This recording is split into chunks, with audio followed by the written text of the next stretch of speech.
இந்த வீடியோவில் யூஎஸ் மற்றும் ஈரானுக்கு நடுவில் பாகிஸ்தான் பண்ண மீடியேஷனை பற்றி தெளிவாக பார்க்க போகிறோம். ஆனால் அதுக்கு முன்னாடி எனக்கு இங்கிலீஷ் தெரியல, நான் இங்கிலீஷ் கற்றுக்கல அப்படின்னு நீங்கள் கஷ்டப்பட்டீங்க அப்படின்னா இனி அந்த கவலையை வேணாம். நம்ம ஈஸியாக இங்கிலீஷ் கற்றுக்கலாம் நம்மளுடைய ஸ்பான்சர் சூப்பர்னோவா ஏஐ கோர்ஸ் மூலிமா. எவ்வளோ கோர்ஸ் இருந்தாலும் இதையே நான் பெஸ்ட்டுன்னு நினைக்கிறேன் அப்படின்னு பார்த்தீங்கன்னா, இதை இங்கிலீஷை தியரி மூலிமா கற்றுக்கொள்ளாமல் உங்களை ப்ராக்டிக்கலாக இங்கிலீஷ் பேச வச்சு கற்றுக் கொடுக்குறாங்க. 1000க்கும் மேலே ஸ்பீக்கிங் ஆக்டிவிட்டீஸ் இருக்குது. டெய்லி ஒரு 15லேருந்து 30 நிமிஷம் உங்களால் உங்கள் ஃப்ரீ டைமில் நீங்கள் இதை ப்ராக்டிஸ் பண்ணாலே உங்களால் உங்கள் இங்கிலீஷை நல்லா டெவலப் பண்ண முடியும். ஆஃபீஸ் கான்வர்சேஷன், டெய்லி கான்வர்சேஷன் சொல்லி ஸ்பெசிஃபிக் ஆக்டிவிட்டீஸுமே நீங்கள் பேசி இதில் பயிற்சி பண்ணலாம். இது ஏதோ ஒரு வெளிநாட்டு கோர்ஸ் அப்படின்றது கிடையாது. நம்ம தமிழ்நாட்டை சேர்ந்த ஐஐடியோடைய முன்னாள் மாணவர்களும் மொழி வல்லுநர்களும் சேர்ந்து உருவாக்கின ஒரு ஏஐ ஸ்போக்கன் இங்கிலீஷ் கோர்ஸ். இன்டர்நெட்டில் நிறைய பேர் 30 நாளில் நீங்களே இங்கிலீஷ் எக்ஸ்பர்ட் ஆகிடலாம் அப்படிலாம் சொல்லுவாங்க. ஆனால் சூப்பர்னோவா அந்த மாதிரி ப்ராமிசஸ்லாம் கொடுக்கறது கிடையாது. அவங்க கொடுக்கக்கூடிய கமிட்மெண்ட் என்ன அப்படின்னா, தினம் 30 நிமிஷம் நீங்கள் இன்வெஸ்ட் பண்ணி நீங்கள் இதில் சின்சியராக பேசி பயிற்சி பண்ணீங்க அப்படின்னா கண்டிப்பாக அந்த 30 நாள் உங்களுடைய இங்கிலீஷில் ஒரு மார்க்ட் இம்ப்ரூவ்மெண்ட் நிச்சயமாக இருக்கும். இது கூடவே உங்களை மானிட்டர் பண்ண, உங்களை கைட் பண்ண ஒரு ஹேபிட் மென்டரும் ப்ரொவைட் பண்ணுறாங்க. இனியும் எனக்கு இங்கிலீஷ் வராதுன்னு சொல்லாமல் அது தெளிவான முறையில் கற்றுக்க சூப்பர்னோவோடைய இந்த ஸ்போக்கன் இங்கிலீஷ் கோர்ஸை ட்ரை பண்ணி பாருங்க. நம்ம டிஸ்கிரிப்ஷனில் இதற்கான லிங்க் இருக்கு. 75% ஆஃபரோட இதை நீங்கள் அவைல் பண்ணலாம். ஒரு முறை ட்ரை பண்ணி பாருங்க.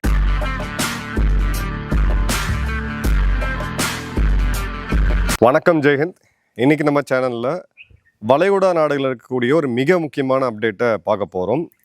எதிர்பார்த்த மாதிரியே இந்த பேச்சுவார்த்தை அப்படின்றது தோல்வி அடைஞ்சிருக்கு. ரெண்டு தரப்பையுமே பார்த்தீங்கன்னா கிட்டத்தட்ட 14 to 17 மணி நேரம் உட்காந்து பேசியிருக்காங்க. இதில் முதல்ல அறிக்கை கொடுத்தது அமெரிக்காவுடைய துணை அதிபர் ஜேடி வான்ஸ். எங்களுடைய டீலை ஈரான் ஏற்றுக்கலை, இது எங்களை விட ஈரானுக்கு ரொம்ப ஒரு கஷ்டமான ஒரு இதுதான், நான் இப்போ திரும்ப போகிறேன் அப்படின்ற மாதிரி ஒரு நெகட்டிவான பாடி டோனில் தான் அதை கொடுத்துருந்தாரு. அதை பற்றி இன்னொரு வீடியோ இன்றைக்கி நம்ம டீட்டெயிலாக பார்ப்போம். இப்போது ஒரு சர்ப்ரைசிங்கான ஒரு நிகழ்வு நடந்திருக்கு. அது என்ன அப்படின்னு பார்த்தீங்கன்னா, 2025 செப்டம்பரில் பாகிஸ்தான் மற்றும் சவுதி அரேபியா, இந்தியா உட்பட எல்லா நாடுகளுக்குமே ஒரு சர்ப்ரைஸ் கொடுத்தாங்க. அது என்னன்னு பார்த்தீங்கன்னா, ஸ்ட்ராட்டஜிக் மியூச்சுவல் டிஃபென்ஸ் அக்ரிமெண்ட் அப்படின்னு சொல்லக்கூடிய பாதுகாப்பு ஒப்பந்தம்.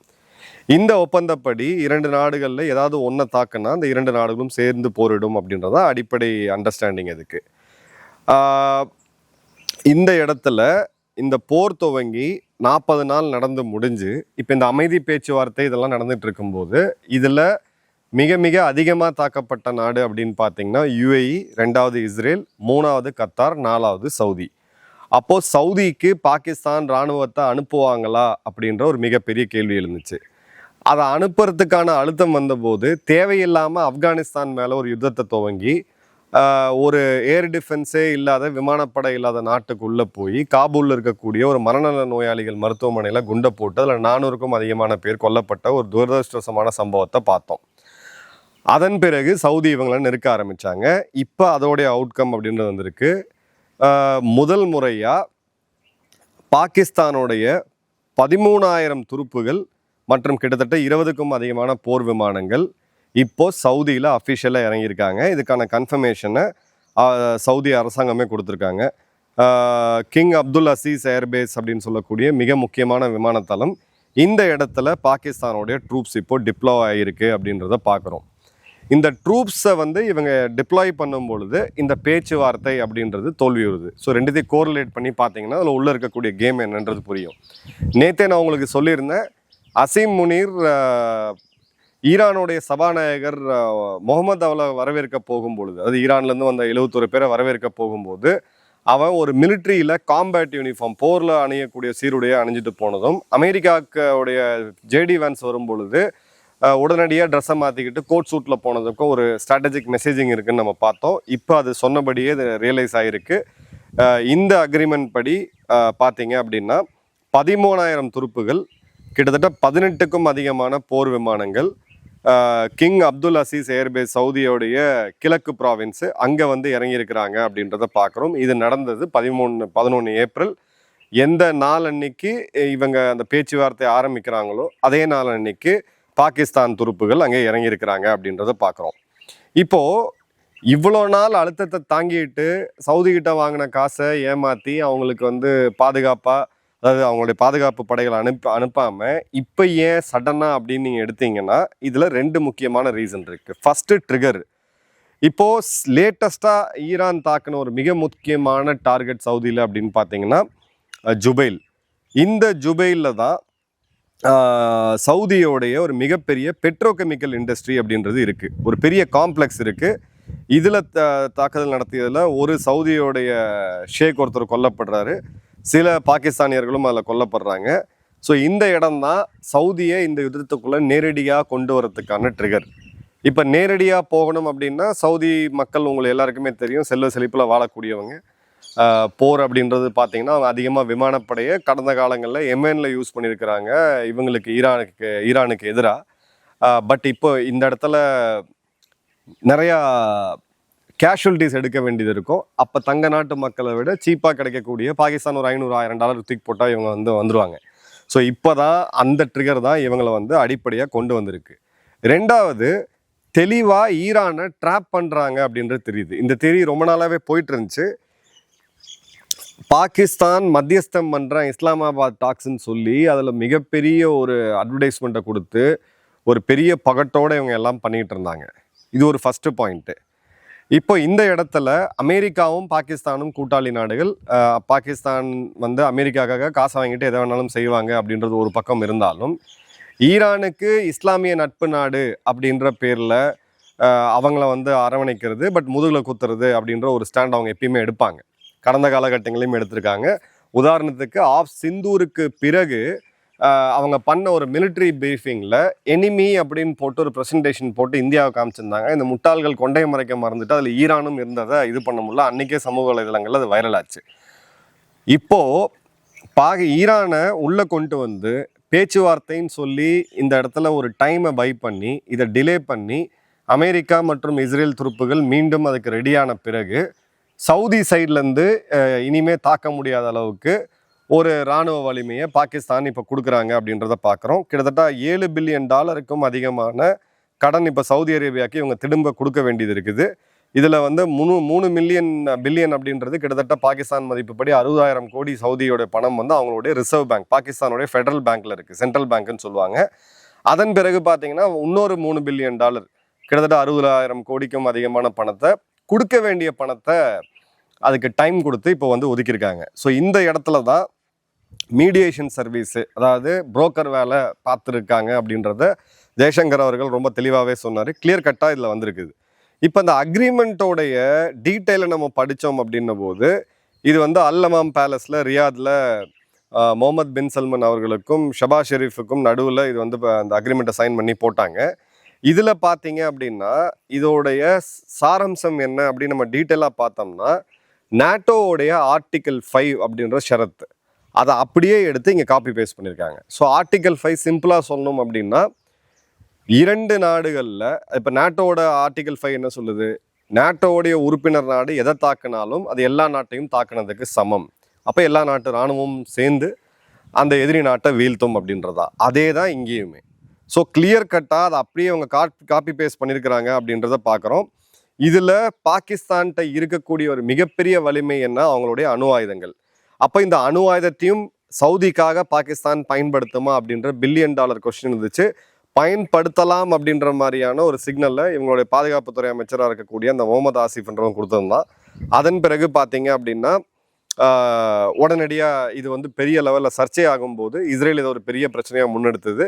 எடுக்கும் பொழுது உடனடியாக இல்லை அது கிடையாது, மிசைல் டிஃபென்ஸ் மட்டும்தான் கவர் ஆகுது, துருப்புகள் மட்டும்தான் கவர் ஆகுது, அணு ஆயுதம் அப்படின்றது பாகிஸ்தானுக்கு மட்டும்தான் அப்படின்ற மாதிரி ஒரு நரேட்டிவ் இது பண்ணாங்க.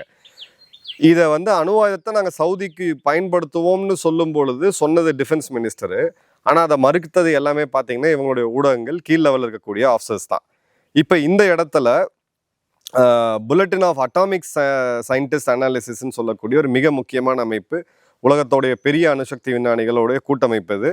இவங்க அக்டோபர் 2025 ஒரு ட்ரிகரை கொண்டு வந்தாங்க. அது என்ன அப்படின்னு பார்த்தீங்கன்னா, இஸ்ரேல் அந்த சமயத்தில் செப்டம்பர் 2025 கத்தாரில் இருக்கக்கூடிய தோஹாவில் ஒரு ஹமாஸ் தங்கி இருந்த ஒரு பில்டிங் மேலே ஒரு மிசைல் தாக்குதலை நடத்தினாங்க. இந்த இடத்துல அமெரிக்கா என்ன சொன்னாங்கன்னா, இது எங்களுக்கு தெரியாது, நாங்கள் இஸ்ரேலை கண்டிக்கிறோம் அப்படின்னு சொல்லிட்டு இஸ்ரேல் மன்னிப்பெல்லாம் கேட்கணும்னு சொல்லி ட்ரம்ப் அந்த ட்ராமாலாம் பண்ணார். அதன் பிறகு கிளியர் கட்டாக ஒரு விஷயம் ப்ரூவ் ஆச்சு. அமெரிக்காவுடைய எதிரியாக கூட இருக்கலாம், அமெரிக்காவுடைய நட்பு நாடாக இருக்கிறது இன்னும் பெரிய டேஞ்சர்னு அந்த காலத்தில் இவங்களே சொல்லியிருக்காங்க. ஸோ அது வந்து கரெக்டாக ப்ரூவ் ஆச்சு. கத்தாருக்கு எந்த விதமான பாதுகாப்பையும் அமெரிக்கா அளிக்கலை. அமெரிக்காவுடைய சொந்த கூட்டாளியை கத்தாரை தாக்கினதை பார்த்தோம். இந்த நேரத்தில் தான் சவுதிக்கு ஒரு மிகப்பெரிய கிளி. இந்த புல்லட்டின் ஆஃப் அட்டாமிக் சயின்டிஸ்ட் என்ன சொல்கிறாங்கன்னா, இதுதான் மிக முக்கியமான ட்ரிகர். அப்போ நாளைக்கு இஸ்ரேல் நினச்சி நாளைக்கு ஒரு தாக்குதலை சவுதி மேலே நடத்தினாங்க அப்படின்னா சவுதியால் ரெஸ்பாண்டே பண்ண முடியாது. அப்போ தங்களுக்கு வந்து ஒரு அட்வான்ஸ்டான ஒரு மிசைல் டிஃபென்ஸ் மற்றும் ஒரு நியூக்ளியர் டிட்டரன்ஸ் வேணும் அப்படின்றது தான். இப்போ இந்த நியூக்ளியர் டைமென்ஷனை குறிப்பாக பார்த்தோம் அப்படின்னா 1980களிலிருந்தே ஈரான் ஒரு பக்கம், அதே மாதிரி சவுதி ஒரு பக்கம் அணு ஆயுதத்தை எப்படியாவது தங்கள் கைக்கு கொண்டு வரணும்னு சொல்லி கோடிக்கணக்கான பணத்தை செலவு பண்ணாங்க. சவாட்டேஜாக இருக்கட்டும், இல்லை டெக்னாலஜி திருடுறதாக இருக்கட்டும், பல முறை இதை எடுத்தாங்க. இதை மிகவும் அந்த காலகட்டங்களில் முன்னெடுத்துட்டு போனது அன்றைய ஈராக் அதிபராக இருந்த சதாம் ஹுசேன் மற்றும் லிபியா அதிபராக இருந்த முகமது கடாஃபி. இவங்க 2 பேருமே கொல்லப்பட்டாங்க அமெரிக்காவால். அதன் பிறகு சவுதியும் ஈரானும் கொஞ்சம் அடக்கி வாசிச்சாங்க. சவுதி அமெரிக்காவோட கூட்டாளியாக இருக்கிறதுனால, அமெரிக்காவுடைய கண்காணிப்பில் இருக்கிறதுனால இவங்களால எதிர்த்து எதுவும் பண்ண முடியாத ஒரு சூழ்நிலை இருந்துச்சு. ஸோ அந்த இடத்துல இவங்க என்ன பண்ணாங்க அப்படின்னு பார்த்தீங்கன்னா 70 காலகட்டங்களில் பாகிஸ்தான், இன்னொரு இஸ்லாமிய நாடு, சுன்னி பிரிவு இருக்கக்கூடிய இஸ்லாமியர்கள் அதிகமாக இருக்கக்கூடிய ஒரு இஸ்லாமிய நாடு, இவங்களுக்கு அந்த ஆயுதம் வேணும்னு சொல்லி அந்த ஃபண்டிங்கை கொடுத்தது சவுதி அந்த காலகட்டங்களில். அதன் பிறகு தான் பாகிஸ்தான் அந்த infamous nuclear scientist A Q Khan நெதர்லாண்ட்ஸ்லேருந்து திருடி, அதுக்கப்புறம் சைனா இங்கேருந்து திருடி இவங்க வந்து ஒரு அணுகுண்டு சோதனையை வந்து பண்ணாங்க கடைசியாக பார்த்தோம். ஸோ இந்த இடத்துல இந்த ஒரு அம்பிகுட்டி இருக்குது பாருங்கள். இப்போ பாகிஸ்தான் சவுதிக்காக அணு ஆயுதத்தை பயன்படுத்துமா இல்லையா அப்படின்ற அந்த கேள்வியே சவுதிக்கு வந்து ஒரு பாதுகாப்பை கொடுக்கும் அப்படின்றது தான் அவங்களுடைய ஸ்ட்ராட்டஜிக் திங்கிங். ஏன்னா இது வந்துச்சு அப்படின்னா கிளியர் கட்டாக அவங்களுடைய ஒரு ஒரு அட்வான்டேஜ் அப்படின்றது இருக்குது. ஏன்னா இவங்க பயன்படுத்திடுவாங்களா அப்படின்ற கேள்வி வந்து நாட்டுகளுக்கு எழுமா. ஸோ நம்ம தற்காத்துக்கலாம் அப்படின்றது. ஸோ கிளியர் கட்டாக பாகிஸ்தான் இப்போ டபுள் கேம் ப்ளே பண்ணிகிட்டு இருக்காங்க. வெளிப்படையாகவே தெரிஞ்சிருச்சு. ஒரு பக்கம் தன்னை ஒரு மிகப்பெரிய அமைதி புறாவா அப்படின்ட்டு, அது புறாவை சொன்னோம் அப்படின்னா அது மனசு கஷ்டப்படும், இவனை போயிட்டு எங்கே கூட கம்பேர் பண்ணுறியப்பா அப்படின்ட்டு. பட் ஒரு அமைதி புறாவாக தன்னை காமிச்சிட்டு இருக்கக்கூடிய பாகிஸ்தான் அப்படியே சடனாக பார்த்தீங்க அப்படின்னா அமைதிக்கே பேர் போன ஊர் பாகிஸ்தான் மாதிரியான பயங்கர பில்டப்பு. கிட்டத்தட்ட ஒரு 80 கோடி ரூபா இந்த பிஆர் கேம்பெயினுக்கு மட்டுமே இவங்க செலவு பண்ணியிருக்காங்க, இவங்களோட இமேஜ் மேக் ஓவரை. அதே மாதிரி இந்தியாவும் கீழே கொண்டு வந்து இந்தியா ஒன்றுமே கிடையாது, சைலண்ட்ரு போய் இருக்குன்ற மாதிரி ஒரு நரேட்டிவ் இவங்க ஃபிக்ஸ் பண்ணிட்டு இருக்காங்க. அதே சமயம் 13,000 துருப்புகள் அப்படின்றது சாதாரண விஷயம் கிடையாது. இது இந்தியா பாகிஸ்தான் ஈக்குவேஷனில் பார்த்தோன்னா கம்மியாக தெரியும். ஆனால் சவுதி போன்ற நாடுகளுக்கு 13,000 துருப்புகள், 20 லேட்டஸ்ட் ஃபைட்டர் ஜெட்ஸு, இன்னும் ஏர் டிஃபென்ஸ் சிஸ்டம்லாம் போயிருக்குன்னு கூட தகவல் வருது. பட் சவுதி கன்ஃபார்ம் பண்ணது 2 மட்டும்தான். ஸோ கிளியர் கட்டாக இங்கே டபுள் கேம் பே பண்ணுறாங்க அப்படின்னு தெரியுது. ஈரான் கிட்ட இஸ்லாமிய நாடு அப்படின்னு சொல்லி, சகோதர நாடுன்னு சொல்லி தோளில் கை போடுறது, அப்புறம் நான் உன்னை நினச்சா உன்னை விட இராணுவத்தில் நான் வந்து பெரியவன் அப்படின்னு காமிக்கிறதுக்கு அசீம் முனீர் காம்பேட் யூனிஃபார்ம் போட்டு போனது.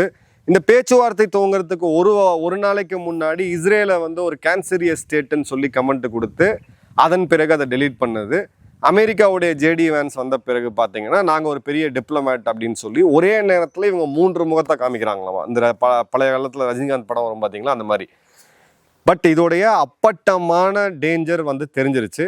இதை தான் இஸ்லாமாபாத்தில் ஈரானுடைய சபாநாயகர் முகமது அவர்கள் இறங்கும் பொழுது இந்த இடத்துல ஒரு ஒரு ஒரு நல்ல ஒரு நட்பான சூழ்நிலை இருக்குது, ஆனால் எங்களுக்கு நம்பிக்கை இல்லைன்ற வார்த்தையை பாகிஸ்தான் மண்ணிலேருந்து அவர் பயன்படுத்தினார்.